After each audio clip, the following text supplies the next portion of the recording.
जय गुरुदेव। परमार्थी सिख की कहानी। बीते दिनों को कभी भूलना नहीं चाहिए।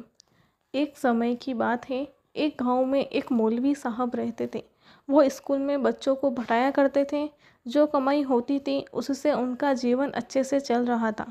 चारों तरफ नाम था, इज्जत थी। शानो शौकत के साथ बन ठन कर रहते थे। दिन सबका एक जैसा नहीं रहता। समय के साथ उतार चढ़ाव आते रहते हैं। ऐसा ही कुछ हुआ मौलवी साहब के साथ। किसी कारणवश मौलवी साहब की नौकरी छूट गई। नौकरी छूटने के साथ ही उनकी आमदनी खत्म हो गई। कुछ दिन बीतने पर वह एकदम मुफलिसी यानी गरीबी के शिकार हो गए। ऐसे दिन आ गए कि 2 जून की रोटी का इंतज़ाम भी मुश्किल हो गया। मरता क्या न करता।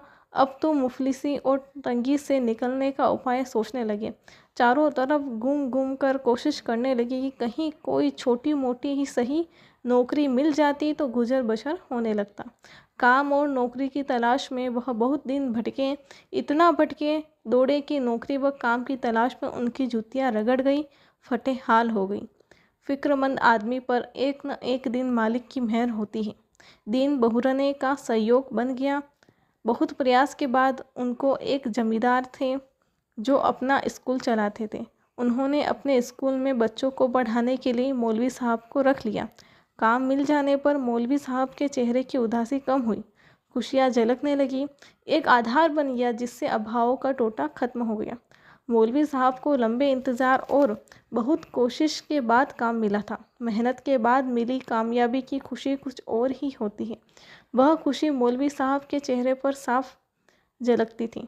जब मौलवी साहब को काम मिल गया और वो बच्चों को पढ़ाने लगे, उनके दिन फिर गए।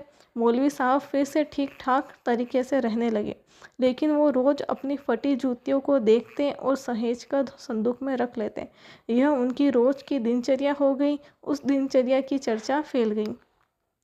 धीरे धीरे जब यह बात जमींदार साहब के पास पहुंची तो जमींदार साहब ने मौलवी साहब को बुलवाया और उनसे पूछा कि आप उन फटी जूतियों को रोज़ एक बार देखते हैं और फिर उन्हें सहेज कर रख देते हैं, इसका क्या राज है? मौलवी साहब ने जवाब दिया कि जमींदार साहब, मैं उन फटी जूतियों को देखता हूँ और उन्हें देखकर अपने बीते दिनों की याद कर लेता हूँ और आपका शुक्राना अदा करता हूँ कि आपने मुझे काम दिया।